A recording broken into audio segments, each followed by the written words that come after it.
நண்பர்கள் அனைவருக்கும் காலை மாலை மதிய வணக்கங்களை தெரிவித்துக் கொள்வது உங்கள் நண்பன் அருள். இந்த வீடியோவில் வந்து எதை பற்றி பார்க்க போகிறோம் அப்படின்னு பார்த்தீங்கன்னா, வெளிநாட்டு வேலைவாய்ப்புகளை பற்றி தான் பார்க்க போகிறோம். அதுக்கு முன்னாடி நிறையா பேருக்கு நிறையா கிளாரிஃபிகேஷன் பண்ண வேண்டியது இருக்குது. ஸோ தயவு செய்து இந்த வீடியோ கடைசி வரைக்கும் பாருங்கள். பார்த்துட்டு அதுக்கப்புறமேட்டு உங்களோட நீங்கள் வெளிநாடு போகலாமா வேணாமா அப்படின்ற முடிவை எடுங்க. ஓகேங்களா? அதாவது எப்பயுமே வந்துட்டு பார்த்தீங்க அப்படின்னா, வெளிநாடு போகிறது அப்படிங்கிறது நம்ம வந்து கரெக்டான முறையில் வெளிநாடு போனால் தான் வந்து நம்ம வந்து சக்ஸஸ் ஆக முடியும். அப்படி இல்லைன்னா வந்துட்டு கண்டிப்பாக அது ஃபெயிலியர் தான் ஆகும். நிறையா பேர் வந்து ஒரு சில பேர் தான் வந்து சக்ஸஸ் ஆகிருக்காங்க, நிறையா பேர் ஃபெயிலியர் தான் ஆகுறாங்க. அது எதனால் அப்படின்னா, அது கரெக்டான முறையில் போகாததுனால தான். அதுக்கு வந்து நிறையா வந்து இந்த ஏமாந்தவங்களோட எப்படி ஏமாத்துறாங்க அப்படின்ற பற்றிய வீடியோ வந்து நம்ம தனியாக பிளேலிஸ்ட்டாகவே போட்டிருக்கோம். அது மட்டும் இல்லாமல் நம்மளோட டெலகிராமில் உடனுக்குடனே அப்டேட் பண்ணுவோம். நம்ம டெலகிராம் சேனலில் இந்த மாதிரி யாராவது வந்து இந்த மாதிரி பணம் கட்டி ஏமாந்துருக்காங்க அப்படின்னாலோ, இல்லை யாராவது ஏமாத்துறாங்க அப்படின்னாலோ, நம்ம உடனே நம்ம டெலகிராம் சேனலில் வந்து நம்ம அப்டேட் பண்ணிகிட்டே இருப்போம். ஓகேங்களா? ஸோ வந்துட்டு ஃபஸ்ட்டு நம்ம வந்துட்டு நம்ம சேனல் ஸ்டார்ட் பண்ணி இப்போ வந்து கிட்டத்தட்ட 100Kக்கு மேலே வந்து போயிட்டுருக்குது. சப்ஸ்கிரைப் பண்ணாதவங்க சப்ஸ்கிரைப் பண்ணிவிட்டு வீடியோ பாருங்கள். நான் ஃபஸ்ட்டு சேனல் ஸ்டார்ட் பண்ண புதுசில் பார்த்தீங்க அப்படின்னா இன்ஃபர்மேஷன் மட்டும்தான் போடுவேன். வெளிநாட்டு வேலை வாய்ப்புகளை பற்றி சொல்ல மாட்டேன். ஏன் அப்படின்னு கேட்டிங்கன்னா, இந்த மாதிரி நம்ம இறக்கி விட்டால் என்னென்ன பிரச்சனைகள் அதில் வரும் அப்படிங்கிறது எனக்கு ரொம்ப நல்லாவே தெரியும். அதனால நான் சொல்லாமல் இருந்தேன். அப்போ எப்படி தெரியுமா கமெண்ட் பண்ணாங்க? நீங்கள் இன்னுமே சரி, நிறையா சிங்கப்பூர் கிரியேட்டர்ஸ்லாம் இருக்காங்கல்ல, அவங்க கமெண்ட்லலாம் போய் பார்த்தீங்கன்னா நீங்கள் பார்க்கலாம். அந்த இதை நீங்கள் வந்துட்டு வீடியோ கிரியேட் பண்ணி போடுறீங்க, நீங்கள் சம்பாதிக்கிறதுக்காக போடுறீங்க, உங்கள் ஃபாலோவர்ஸ் அதிகப்படுத்துறதுக்காக போடுறீங்க. ஆனால் வந்துட்டு அதனால எங்களுக்கு என்ன பயன்? வேலை வாங்கி தர மாட்டேங்கிறீங்க, நீங்கள் எப்படி போகணுன்னு சொல்ல மாட்டேங்கிறீங்க, ஏஜென்சி எதுவும் ரெஃபர் பண்ண மாட்டேங்கிறீங்க, அப்படி இப்படின்னு பயங்கரமாக கமெண்ட் பண்ணியிருந்தாங்க. எனக்கு அந்த பிரச்சனை இருந்துச்சு. ஃபஸ்ட்டு கமெண்ட் பண்ணாங்க, என்னடா இப்போல்லாம் கமெண்ட் பண்ணுறாங்களே அப்படின்னு சொல்லிட்டு ஜாப் ரெஃபர் பண்ண ஆரம்பித்தோம். இப்போ பார்த்தீங்க அப்படின்னா, ரீசெண்டாக நம்ம அந்த ஒரு சில லைசன்ஸ்டு ஏஜென்சி மூலமாக கம்மி ப்ரைஸில் ஏமாறாமல் நல்ல நல்ல ஜாப்லாம் போடுறோம் அப்படின்னா, ஒவ்வொரு ஜாபுக்கும் ஏதாவது ஒரு குறை சொல்லிக்கிட்டே தான் இருக்கானுங்க. நீங்கள் போய் கமெண்ட்ஸ் பார்த்தீங்கன்னா தெரியும், இந்த சம்பளம் இது ஆகாது, இந்த சம்பளம் வந்து கட்டுப்படி ஆகாது, இதுக்கு நீங்கள் இந்தியாவிலே இருந்துட்டு போயிடலாம் அப்படிங்கிற மாதிரிலாம் நிறையா வந்து ஏதாவது ஒரு கமெண்ட்ஸ் பண்ணிக்கிட்டே தான் இருக்காங்க. அதுவும் மெயினாக பார்த்தீங்க அப்படின்னா, சிங்கப்பூரில் இருக்கவங்க தான் கமெண்ட் பண்ணுறாங்களே ஒழிஞ்சு இங்கே இருக்கவங்க அதிகமாக கமெண்ட் பண்ணுறது கிடையாது. அந்த வரிசையில் பார்த்தீங்க அப்படின்னா வந்துட்டு, நம்ம இப்போ ரீசெண்டாக ஒரு வீடியோ போட்டிருந்தோம், ஒரு ஷார்ட்ஸ் போட்டிருந்தோம். அது என்ன வேலைக்காக போட்டிருந்தோம் அப்படின்னு பார்த்தீங்கன்னா, இது அதாவது படிக்காதவங்களுக்கு ஜென்ரல் ஒர்க். ஓகேங்களா? $17 போட்டிருந்தோம். அது கிட்டத்தட்ட ஒரு 60,000-70,000 வியூஸ் கிட்ட போயிட்டுருக்குது இன்ஸ்டாகிராமில். நீங்கள் போய் பாருங்கள். அதில் போய்ட்டு கமெண்ட்டை படித்து பாருங்கள். அதுலேயும் அப்படி தான் கமெண்ட் பண்ணியிருக்காங்க. $17 வந்து இன்னுமே வந்து $17க்குலாம் எப்படி அலோவ் பண்ணுறாங்க? இன்னும் எதுக்கு வந்து இவ்வளோ கம்மியான சம்பளத்துக்கு போகிறதுக்கு நம்ம இங்கேயே வந்து வேலைக்கு போயிடலாமே அப்படின்ற மாதிரிலாம் அவ்வளோ கமெண்ட்ஸ் வந்திருக்கு. நம்ம ஃபேஸ்புக்கில் அது மாதிரி ஒரு சிலர் தான், ஒருத்தர் நான் படிக்காதவங்களுக்குன்றேன், ஒருத்தர் போட்டிருக்காரு இங்கிலீஷில் ஒரு பேராகிராஃப் எழுதி வச்சுருக்காப்புல. ஸோ அதிலே நான் அவருக்கு தமிழ்லையும் ரிப்ளை பண்ணினேன். ஓகேங்களா? ஸோ வந்துட்டு இந்த கமெண்ட்ஸுக்கெலாம் ஃபஸ்ட்டு வந்து நான் ரிப்ளை பண்ணிடுறேன். ஓரளவுக்கு வந்து நான் ஒரு தெளிவு வந்து கொடுத்துட்றேன். ஓகேங்களா? அதாவது இவ்வளோ கம்மி சம்பளத்துக்கெலாம் சில பேருக்கு தெரிய மாட்டேங்குது. இவங்க வந்து கமெண்ட் பண்ணிவிட்டு அங்கேயே இருப்பாங்க. இவங்க வந்து சிங்கப்பூருக்கு போன ஸ்டார்டிங் சம்பளம் எவ்வளோவா இருக்கும் அந்த கமெண்ட் பண்ண ஆளுங்கள்லாம் பார்த்தீங்கன்னா, கண்டிப்பாக அந்த சம்பளத்தில் தான் போயிருப்பாங்க. $18 இப்போ நம்ம முன்னாடியெல்லாம் பார்த்தீங்க அப்படின்னா, $18 மேலேலாம் வந்து எவனுமே போகிறது கிடையாது சிங்கப்பூருக்கு. இப்போ டெஸ்ட் அடித்து போகிறவங்களே $18 $20 சம்பளத்துக்கு தான், பேசிக் சம்பளத்துக்கு தான் போயிட்டுருக்காங்க.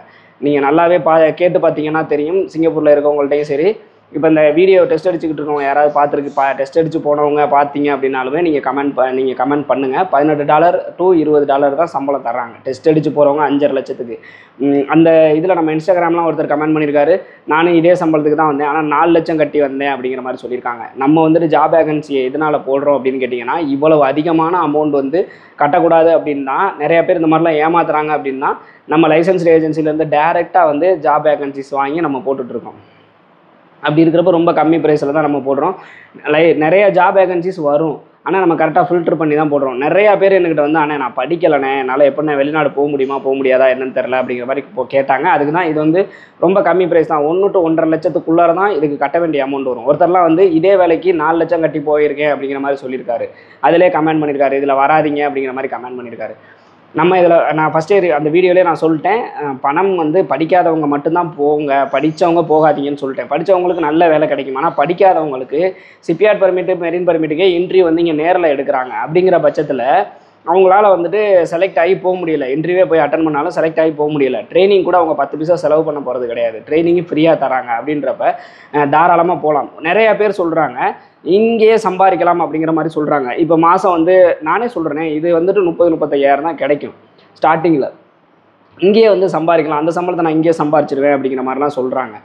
கரெக்டு தான். ஆனால் நீங்கள் இங்கே இந்தியாவில் நீங்கள் சம்பாதிக்கிறீங்கன்னு வச்சுக்கோங்களேன், மாதம் நீங்கள் 30,000 ஓடி ஓடி உழைச்சி 30,000 சம்பாதிக்கிறீங்கன்னு வச்சுக்கோங்களேன், நீங்கள் ரெகுலராக வருஷம் வருஷம் உங்களுக்கு அதே சம்பளத்தில் தான் இருக்கும். பெரிய லெவலில் உங்களுக்கு இன்க்ரிமெண்ட் ஆகாது ஒன்று. இன்னொன்று, அந்த வேலை அப்படியே உங்களால் கண்டினியூவாக வந்து பார்க்க முடியுமா, அதிலே இருப்பீங்களா அப்படிங்கிறதும் டவுட் தான். வேலை போச்சு அப்படின்னா அவ்வளோதான். ஆனால் சிங்கப்பூரில் அப்படி கிடையாது. நீங்கள் இப்போ போகிறீங்கன்னு வச்சுங்களேன், ஸ்டார்டிங்கில் $17 போவீங்க. கண்டிப்பாக உங்களுக்கு வந்து 2 வருஷம் பர்மிட் தருவாங்க. நீங்கள் வெளிநாடு இப்போ நீங்கள் இங்கே ஒரு பிஸ்னஸ் ஸ்டார்ட் பண்ணோம் அப்படின்னா யாரும் பணம் தர மாட்டாங்க. நீங்கள் வெளிநாடு போகிறேன்னு ஐபிஐ காட்டினா கடன் தர்றதுக்கு ஆள் இருக்காங்க. கம்மி அமௌண்ட் அப்படிங்கிறதுனால நீங்கள் போட்ட காசை ஒரு 3 to 4 மந்த்துக்குள்ளார எடுத்துருவீங்க. நான் இந்த ஜாப்புக்கு எக்ஸ்பிளைன் பண்ணுறேன். இது மாதிரி எல்லா ஜாப்பையுமே வந்துட்டு நான் இந்த அளவுக்கு நான் அலசி ஆராய்ஞ்சு தான் வந்து நான் ரெஃபர் பண்ணுவேன். அது நிறையா முட்டாள்களுக்கு புரியறது இல்லை, லூசுத்தனமாக கமெண்ட் பண்ணுறாங்க. அதெல்லாம் சிலதெல்லாம் பார்க்கல. சில பேர் டீசெண்டாக கமெண்ட் பண்ணுறாங்க, சில பேர் வந்து தப்பாலாம் கமெண்ட் பண்ணுறாங்க. அது ஒரு சில பேர் வந்துட்டு பார்த்தீங்க அப்படின்னா வந்துட்டு எவனும் நல்லா இருக்கக்கூடாதுன்ற எண்ணத்தில் கமெண்ட் பண்ணுறவங்கலாம் இருக்காங்க. ஆனால் வந்துட்டு டீசெண்டாக கமெண்ட் பண்ணுறவங்களுக்கு நான் தெளிவாக ஒரு எக்ஸ்ப்ளனேஷன் கொடுத்துட்றேன். அந்த கமெண்டை பார்த்துட்டு பார்த்தீங்க அப்படின்னா நிறைய பேர் இன்ஃப்ளூயன்ஸ் ஆவாங்கல்ல, அவங்களுக்கும் எக்ஸ்ப்ளனேஷன் கொடுக்குறதுக்கு தான் அந்த வீடியோ. ஸோ எப்படின்னு கேட்டிங்கன்னா, இங்கே வந்துட்டு உங்களால் கண்டினியூஸாக இது பண்ண முடியும், அதே சேலரியில் தான் நீங்கள் இருக்கிற மாதிரி இருக்கும். ஆனால் சிங்கப்பூரில் எப்படின்னா, கண்டிப்பாக நீங்கள் சிங்கப்பூர் போய் உங்களுக்கு ரினியூவல்லாம் கிடைக்கிது அப்படின்னா, ரினியூவலுக்குள்ளே நீங்கள் ஏதாவது இப்போ படிக்காதவங்களாக இருக்காங்கன்னு வச்சுக்கோங்களேன், அவங்களாம் இப்போ வெல்டிங் தெரியாமல் போகிறீங்கன்னா வெல்டிங் கற்றுக்கலாம். வெல்டிங்லாம் கற்றுக்கிட்டீங்க அப்படின்னா ஆட்டோமேட்டிக்காக சேலரி இன்க்ரிமெண்ட் ஆகும். நீங்கள் அங்கே போனீங்க அப்படின்னா கண்டிப்பாக நீங்கள் இங்கிலீஷில் தான் பேசி ஆகணுன்ற ஒரு சுச்சுவேஷன் வரும். அப்படின்றப்ப கொஞ்சம் கொஞ்சமாக நீங்கள் இங்கிலீஷும் தெரிஞ்சுக்கலாம். எனக்கு தெரிஞ்ச நிறையா பேர் வந்து படிக்காதவங்க, 7th படித்தவங்க, 8th படித்தவங்களாம் போர்மேன், சூப்பர்வைசர் அந்த மாதிரிலாம் இருக்காங்க. இப்போ நீங்கள் போகிறீங்க பார்த்தீங்களா, போயிட்டு ஒரு 2 வருஷம் 3 வருஷம் இல்லை ஒரு 4 வருஷம் ஆகுது அப்படிங்கிற பட்சத்தில் அதே கம்பெனியில் நீங்கள் இருக்கீங்க அப்படின்னா கண்டிப்பாக உங்களை அடுத்த லெவலுக்கு வந்து மூவ் பண்ணியே ஆவாங்க. ஏதாவது கோர்ஸ் அனுப்புவாங்க. இல்லைனா உங்களை ஒரு 5 பேரை கொடுத்து நீங்கள் நல்லா ஒர்க் பண்ணுறீங்க அப்படின்னா உங்களை வந்து போர்மேனு, சூப்பர்வைசர் இந்த மாதிரி மாற்றுவாங்க. அப்போ உங்களோட வந்து பொசிஷன் மாற மாற சம்பளம் ஏறும். ஜென்ரல் ஒர்க்கராகவே இருந்தாலுமே ஓரளவுக்கு சம்பளம் இன்க்ரிமெண்ட் பண்ணி தான் ஆகணும் அப்படிங்கிற சுச்சுவேஷன் வரும். சப்போஸ் ஒரு 2-3 வருஷத்தில் இந்த கம்பெனியில் வேலை முடிஞ்சு போச்சு அப்படிங்கிற பட்சத்தில் நீங்கள் வேறு கம்பெனிக்கு போகிறீங்க அப்படின்னா நீங்கள் யூட்டர்ன் ஒர்க்கர் அப்படிங்கிறதுனால உங்களோட சம்பளம் இன்க்ரிமெண்ட் ஆகும். உங்களுக்கு தெரியுமா எத்தனை பேர் சிப்யார்ட் பர்மிட்டில் இருக்கிறவங்க 1200 வெள்ளி 1300 வெள்ளி, அதாவது எஸ்பாஸ் இபாஸ் ஒர்க் பர்மிட்டுக்கு ஈக்குவலாக சம்பளம் வாங்கிட்டு இருக்காங்கன்னு தெரியுமா? தெரியலை அப்படின்னா தெரிஞ்சுக்கோங்க. நீங்கள் இப்போ இந்த கம்பெனிக்கே நீங்கள் போகிறீங்கன்னு வச்சுங்களேன், உங்களுக்கு சூப்பர்வைசர் இருப்பார், அவரும் சிப்யார்ட் பர்மிட்டில் தான் இருந்திருப்பார். அவர் வந்து பார்த்தீங்க அப்படின்னா ஒரு 6-7 வருஷத்துக்கு முன்னாடி வந்திருப்பார். அவர் இன்றைக்கி உங்களுக்கு சூப்பர்வைசராக இருக்கார். அப்படின்னா அவர் அந்த $17 இருப்பாரான்னு கேட்டிங்கன்னா கிடையவே கிடையாது. அவர் அப்படியெல்லாம் இருக்கவே மாட்டாங்க யாருமே. கண்டிப்பாக அவருக்கு சம்பள உயர்வு கொடுத்து அவரும் இந்த மாதிரி உங்களை மாதிரி 17 முன்னாலாம் $16 போவாங்க. அந்த இதில் இருந்து தான் வந்திருப்பாங்க. ஸோ நீங்கள் அங்கே போனீங்க, உள்ளே போகிறது தான் நமக்கு விஷயமே. ஓகேங்களா? உள்ளே போயிட்டீங்க அப்படின்னா எக்ஸ்பீரியன்ஸ் ஆக ஆக கண்டிப்பாக உங்களுக்கு சம்பளம் ஏறும். உங்களை நீங்கள் கண்டிப்பாக டெவலப் பண்ணிக்க முடியும். அதை தான் நான் சொல்லுவேன். இப்போ மற்ற கண்ட்ரிக்கும் சிங்கப்பூருக்குமே வந்துட்டு, சிங்கப்பூரை நான் ஏன் அதிகமாக ரெஃபர் பண்ணுவேன் அப்படின்னு கேட்டிங்கன்னா, சிங்கப்பூரில் உங்களோட க்ரோத் ரொம்ப ஃபாஸ்ட்டாக இருக்கும். நீங்கள் உள்ளே போகிறது தான் சிரமம். உள்ளே போயிட்டீங்க, சரியான முறையில் உள்ளே போயிட்டீங்க அப்படின்னா க்ரோத் ரொம்ப ஃபாஸ்ட்டாக இருக்கும். ஸோ இது மாதிரி தான் வந்து டெவலப்மெண்ட் இருக்கும். இந்த இங்கே இருந்துக்கிட்டு கமெண்ட் பண்ணுறவங்களா இருக்கட்டும், இல்லை அங்கே இருந்துக்கிட்டு கமெண்ட் பண்ணுறவங்களா இருக்கட்டும், அவங்களால வந்து மற்றவங்களுக்கு உதவி பண்ண முடியலை அப்படின்னாலும் நம்ம உதவி பண்ணல அதுக்கு வந்து இடையில முட்டுக்கட்டை போட்டாமல் இருந்தால் கூட நல்லாயிருக்கும். லூஸ் மாதிரி எல்லாம் தெரிஞ்ச மாதிரி வந்து பேசுகிறதுலாம் வந்து ரொம்ப தவறு. ஏன்னு கேட்டிங்க அப்படின்னா, அதை பார்த்து இன்ஃப்ளூயன்ஸ் ஆகி போகணும்னு நினைக்கிறவங்களும் போகாமல் இருக்கிறதுக்கான வாய்ப்புகள் இருக்குது. ஆனால் கண்டிப்பாக நான் இப்போ ஒரு ஜாப் வேகன்சி எடுக்கிறோம் அப்படின்னா அது கண்டிப்பாக R&D பண்ணாமல் எடுக்க மாட்டோம். அது கட்டுற அமௌண்ட் எவ்வளவு, போட்ட காசை எடுக்க முடியுமா முடியாதா, அதுக்கப்புறம் அதில் இருந்தால் ப்ராஃபிட்டா இல்லையா அப்படிங்கிற எல்லாத்தையுமே யோசிச்சு தான் வந்து நம்ம மூவ் பண்ணுறது. ஸோ படிக்காதவங்களுக்கு இப்போதைக்கு வேலை கிடைக்கிறதுன்றது ரொம்ப சிரமமாக தான் இருக்குது. ஸோ இப்போதைக்கு அந்த ஜாப் மட்டும்தான் படிக்காதவங்களுக்கு நம்மள்ட்டே இருக்குது. இந்த ஜாப் வந்து 100 பேர் கேட்டிருக்காங்க. டேரக்ட் ஏஜென்சியில் போயிட்டு நீங்கள் ட்ரைனிங் எடுத்துக்கிட்டு இன்டர்வியூ அட்டன் பண்ணி போக வேண்டியதான். இந்த இது முடிஞ்சிருச்சுன்னு வச்சுக்கோங்களேன், திருப்பி படிக்காதவங்களுக்கு எப்போ வேலை வரும்னு நமக்கே தெரியாது. அப்படி இருக்கிற பட்சத்தில் வந்துட்டு கரெக்டாக பயன்படுத்திக்கங்க. வெளிநாடு போகணும்னு நினைக்கிறவங்களுக்கு கண்டிப்பாக இது பெஸ்ட்டாக தான் இருக்கும். இந்த மாதிரி அவங்க சொல்கிறாங்க இவங்க சொல்கிறாங்களா அப்படின்லாம் யோசிக்காமல் நீங்கள் அதனால நீங்கள் முடிவு எடுக்காதீங்க. நீங்கள் வந்து யோசிக்கணும். இப்போ வந்து இதுக்கு வந்து அமௌண்ட் எவ்வளோ கேட்குறாங்க, ஒரு உதாரணத்துக்கு 1,50,000 வச்சுக்கோங்க. மாதம் வீட்டுக்கு 30,000 அனுப்பலாம்னு வச்சுக்கோங்க. எத்தனை மாதத்தில் அடைக்க முடியும்? கண்டிப்பாக 2 வருஷம் பர்மிட் இருக்கும். வேலை மட்டும் கஷ்டமாக தான் இருக்கும். அந்த வேலையை பார்க்குற மாதிரி இருக்கணும். அப்போ வந்துட்டு நீங்கள் 2 வருஷம் பர்மிட் அப்படின்னா 7 to 8 மந்த்துக்குள்ளே நீங்கள் அந்த கடனை அடைச்சிடுறீங்க அப்படின்னா அதுக்கப்புறமேட்டு நீங்கள் என்ன பண்ணலாம் அப்படிங்கிற மாதிரி நீங்கள் அடுத்தடுத்து நீங்கள் மூவ் ஆன் பண்ணிக்கலாம். ஆனால் இந்த வேலையில் போனீங்கன்னாலும் டெஸ்ட் அடிக்கிறதுங்கிறது சாத்தியம் கிடையாது. இதிலேயே இருந்து தான் நீங்கள் இம்ப்ரூவ்மெண்ட் பண்ணிக்க முடியும். அதே மாதிரி ஏன்னா நீங்கள் படிக்காதவங்க வேற இல்லை. ஸோ வந்துட்டு பெரிய லெவலில் இம்ப்ரூவ்மெண்ட் இருக்காது. ஆனால் இதில் இருந்தீங்க அப்படின்னா அந்த ஃபீல்டுலேயே நீங்கள் வேலையை நல்லா கற்றுக்கிட்டு இப்போ ஒரு உதாரணத்துக்கு நீங்கள் ஒரு ஜென்ரல் ஒர்க்கராக போகிறீங்க அப்படின்னா வெல்டர் பெஸ்ட்டு, அதில் எல்லாம் வெல்டர் பெஸ்ட்டு. உங்களுக்கு ஏதாவது கொஞ்சம் கொஞ்சம் அங்கே போயிட்டு நீங்கள் படிக்க கற்றுக்கிட்டீங்க அப்படின்னாலோ இல்லை உங்களால் வந்து ஏதாவது படிக்க முடியுது, இல்லை நான் 6வது 7வது படிச்சிருக்கேன், ஓரளவுக்கு எனக்கு படிக்க தெரியும் அப்படின்னா ரிகர் சிக்னல்மேன் இந்த மாதிரி ஏதாவது கோர்ஸை முடிச்சு அடுத்தடுத்த லெவலுக்கு வந்து மூவ் ஆன் பண்ணலாம். எதுவுமே எனக்கு படிக்கவே தெரியாது அப்படிங்கிற பட்சத்தில் அந்த நீங்கள் பார்க்குற வேலையை நல்லா தெளிவாக பார்த்து நல்லா அதில் இப்போ ஒரு ஃபீல்டில் ஒரு உதாரணத்துக்கு இப்போ ஷிப்பில் வந்துட்டு உங்களை விட்றாங்கன்னு வச்சுக்கோங்க. ஒரு இடத்துல விட்றாங்க அப்படின்னா அந்த இதில் வந்து நீங்கள் பெஸ்ட்டாக இருக்கணும். எல்லாத்தையுமே அதில் என்னென்ன வேலை இருக்கும், இதை இப்படி தான் பண்ணணுமா, அதை எப்படி பண்ணணும் அப்படிங்கிற மாதிரி எல்லாத்தையுமே கற்றுக்கிட்டீங்க அப்படின்னா ஃப்யூச்சரில் வந்து நீங்கள் எதுவுமே படிச்சிருக்க மாட்டீங்க. ஆனால் ஒரு 2 வருஷத்துக்கு அப்புறமேட்டு உங்களுக்கு வந்து ஒரு 5 பேரை கொடுத்து இவங்களை வச்சு இந்த ப்ராஜெக்ட் இந்த இடத்துல இந்த இதை முடிச்சு கொடு அப்படிங்கிற மாதிரி கொடுப்பாங்க. இதுக்கு வந்து நீங்கள் கோர்ஸ் எதுவும் போகணும் அப்படிங்கிற அவசியம்லாம் கிடையாது. அப்படின்றப்ப நீங்கள் வந்து ஒரு போர்மேன், அதுக்கு பேர் போர்மேன்னு சொல்லுவாங்க. ஸோ அந்த ரேஞ்சுக்கு நீங்கள் போகிறப்ப உங்களுக்கு சம்பளம் இன்க்ரிமெண்ட் ஆகும். இதெல்லாம் இருக்குது ஓகேங்களா. நீங்கள் போய் 30,000னா ஆயுசுக்கு நீங்கள் 30,000 சம்பாரிச்சிட்டு இருக்க போகிறது கிடையாது. சிங்கப்பூரை பொறுத்தவரைக்கும் எந்த வேலையாக இருந்தாலுமே கண்டிப்பாக இன்க்ரிமெண்ட் இருக்கும். நீங்கள் உங்களை படித்தவங்களாம் இருந்தாங்க அப்படின்னா சீக்கிரமே டெவலப் பண்ணிக்கலாம். ஆனால் இந்த வேலைக்கு படித்தவங்க போக வேணாம். ஏன்னா படித்தவங்களுக்கு இன்னும் நிறையா வேலை நல்ல வேலையெல்லாம் இருக்குது. ஸோ அதில் போய்க்கலாம். படிக்காதவங்க இந்த வேலைக்கு போங்க. இதே மாதிரி தான் இந்த ஜாப்புக்குன்னு கிடையாது. நம்ம நிறைய ஜாப் வேகன்சி போட்டிருக்கோம். அதெல்லாம் கமெண்டில் போய் பாருங்கள். கண்டிப்பாக ஒரு 4-5 நல்ல கமெண்ட் வந்திருந்தால் ஒரு 10-15 கல்வி தான் ஊற்றிருப்பான். இது வந்து இந்த பிஎஸ்ஐலாம் நம்ம ஆல்ரெடி போட்டிருந்தோம். அதுக்கெல்லாம் பார்த்தீங்க அப்படின்னா பிஎஸ்ஐயில் அங்கே இருக்கவங்களே வந்துட்டு நீங்கள் சொல்கிற மாதிரிலாம் கிடையாது, சம்பாதிக்க முடியாது அப்படி இப்படின்னு சொல்லி கமெண்ட் பண்ணியிருந்தாங்க. அது ஏன்டா இப்படி கமெண்ட் பண்ணுறாங்க அப்படின்னு சொல்லிட்டு நான் அப்புறம் விசாரிக்கிறப்ப தான் தெரியுது. பிஎஸ்ஐயில் என்ன பண்ணுறாங்க அப்படின்னு கேட்டிங்கன்னா அட்வான்ஸ்டாக ஆள் நிறைய எடுத்து வச்சுக்கிறாங்க. ஸோ சரியாக வேலை பார்க்கல, இல்லை இவங்க வந்து சம்பள உயர்வு இதெல்லாம் ஏதாவது கேட்குறாங்க அப்படின்ற பட்சத்தில் நீ ஒழுங்காக பார்த்தா ஃபாலோ பண்ணால் இல்லைன்னா நீ கிளம்பு அப்படிங்கிற மாதிரி அங்கே இருக்கிறவங்களுக்கு சரியான முறையில் ரெஸ்பெக்ட் கொடுக்க மாட்டேங்கிறாங்க. ஸோ புது ஆள் வர்றதுனால தானே இது மாதிரி இருக்கிறாங்கன்னா அப்போ அவங்களுக்கு வந்து அந்த கோவத்தை இப்படி கமெண்டில் காட்டுறாங்க. அதுதான் நடந்துகிட்ருக்கு. ஸோ இதுக்கு மட்டும் கிடையாது, நிறைய ஜாப்புக்கு அப்படி தான் வந்து பேசிகிட்டு இருக்காங்க, பண்ணிகிட்டு இருக்கிறாங்க, சொல்லிட்டு இருக்காங்க. நீங்கள் அதெல்லாம் எதையுமே கேர் பண்ணாதீங்க. நீங்கள் R&D பண்ணுங்கள். எல்லாத்தையுமே நீங்கள் யோசிச்சு பாருங்கள். இந்த சேலரி இந்த அமௌண்ட்டு நமக்கு ஓகேவா, நம்ம இந்த அளவுக்கு கஷ்டமான வேலையை பார்க்க முடியுமா, நம்ம போய் நம்மளை டெவலப் பண்ணிக்க முடியுமா, இல்லை நமக்கு ஒரு சில பேருக்குலாம் வந்துட்டு இங்கேயே நல்ல சேலரியில் இருப்பாங்க.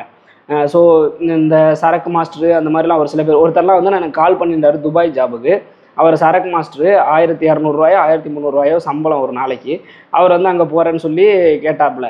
தயவுசெய்து வேணாம் பிரதர், இங்கேயே வந்து நீங்கள் அந்த சேலரி வந்து நீங்கள் சம்பாரிச்சிடலாம், நல்லா தான் போயிட்டுருக்கு, இப்படியே நீங்கள் மெயின்டைன் பண்ணிக்கோங்க, நீங்கள் வெளிநாடு போவேணாம், அதுவும் குறிப்பாக அவர் என்கிட்ட கேட்ட வேலைக்கு போவேணாம் அப்படிங்கிற மாதிரி சொல்லிட்டேன். ஸோ இதை நீங்களே R&D பண்ணி இந்த சம்பளம் நமக்கு ஓகேவா, இதை விட நம்ம பெஸ்ட்டாக சம்பாதிக்க முடியுமா அப்படின்ற மாதிரி பார்த்துக்கிட்டு அதுக்கப்புறமே நீங்கள் மூவ் பண்ணுங்கள். கமெண்டை பார்த்து அந்த மாதிரிலாம் மூவ் பண்ண வேணாம். ஸோ இந்த கமெண்டுக்கு ரிப்ளை பண்ணுறது அந்த வீடியோ. வேலைவாய்ப்புக்கு வந்து நீங்கள் போகிறீங்க அப்படின்னா இது மாதிரி பார்த்து போங்க. கமெண்டை பார்த்தோ இல்லை அடுத்தவன் சொல்கிறத கேட்டோ போகாதீங்க ஓகேங்களா.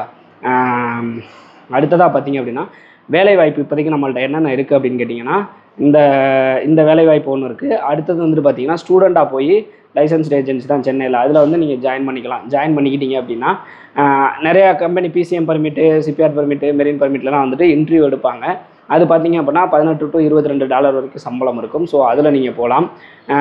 அடுத்ததாக பார்த்தீங்கன்னா இப்போ PSI வந்து டிரைவருக்கு வந்து ஆல்ரெடி வந்து அட்மிஷன் முடிஞ்சிருச்சு. லேசிங்க்கு வந்து அட்மிஷன் வரப்போகுது. ஸோ லேசிங் ஜாப் வந்துட்டு நீங்கள் மூவ் பண்ணலாம். வேறு என்னென்ன ஜாப் இருக்குது அப்படின்னு நீங்கள் பார்க்கணுன்னா வெப்சைட்டில் sgtamizhan.comன்ற வெப்சைட் போங்க. போய்ட்டு அதில் இல்லைன்னா நீங்கள் கூகுளில் போய் SG தமிழன் ஜாப் வேகன்சி அப்படின்னு போடுங்க. SG தமிழன் ஜாப் வேகன்சின்னு போட்டிங்கன்னா உங்களுக்கு வந்துட்டு ஒரு வெப்சைட் ஓப்பன் ஆகும். அதுக்குள்ளே பார்த்தீங்கன்னா ஜாப் வேகன்சிஸ் நிறையா இருக்கும். அது NDS permit, PCM permit, CPR permit, இந்த மாதிரி நிறையா பர்மிட்ஸ் இருக்கும். ஸோ அதில் வந்து உங்களுக்கு எது வந்து சூட் ஆகும் அப்படிங்கிற மாதிரி தோணுதோ அந்த ஜாப்பை வந்து செலக்ட் பண்ணிக்கோங்க. செலக்ட் பண்ணி உள்ளே போய் பார்த்தீங்கன்னா எவ்வளோ சம்பளம், என்னென்ன டாக்குமெண்ட்ஸ் வேணும், நிறைய டேட் ஆஃப் பர்த் எல்லாம் கேட்பாங்க. இந்த இயர்லேருந்து இந்த இயருக்குள்ளே இருக்கணும் அந்த மாதிரிலாம் கேட்பாங்க. அதுக்கு கீழே பார்த்தீங்க அப்படின்னா டெலகிராம் ஐடி இல்லைனா வந்து ஃபோன் நம்பர் கொடுத்துருப்பாங்க. அதுக்கு நீங்கள் கால் பண்ணீங்க அப்படின்னா அவங்க வந்து உங்களுக்கு ஃபர்தராக வந்து எக்ஸ்பிளைன் பண்ணுவாங்க. உங்களுக்கு சரியான குவாலிஃபிகேஷன் இருக்குது அப்படின்ற பட்சத்தில் அந்த டாக்குமெண்ட்டை கரெக்டாக நீங்கள் அனுப்புனீங்க அப்படின்னா உங்களுக்கு இன்டர்வியூ அரேஞ்ச் பண்ணி கொடுத்து உங்களுக்கு வேலை வாங்கி கொடுத்துருவாங்க. ஸோ அதில் நீங்கள் ஃபாலோ பண்ணிக்கோங்க ஓகேங்களா. நான் என்ன சொல்ல வந்தனோ அதை சொல்லிட்டேன்னு நினைக்கிறேன். ஸோ மற்றவங்க பேச்செல்லாம் கேட்காம ஃபர்தராக நீங்கள் வந்து மூவ் பண்ணி லைஃப்பில் ஜெயிக்கிறதுக்கு என்ன வழியோ அதை மட்டும் பாருங்கள். ஓகேங்களா? இந்த மாதிரி வந்துட்டு வெளிநாடு பற்றின தகவல்கள் எல்லாமே தெரிஞ்சுக்கணுச்சுன்னா மறக்காமல் நம்ம சேனலை சப்ஸ்கிரைப் பண்ணி வச்சுக்கோங்க. பாய்.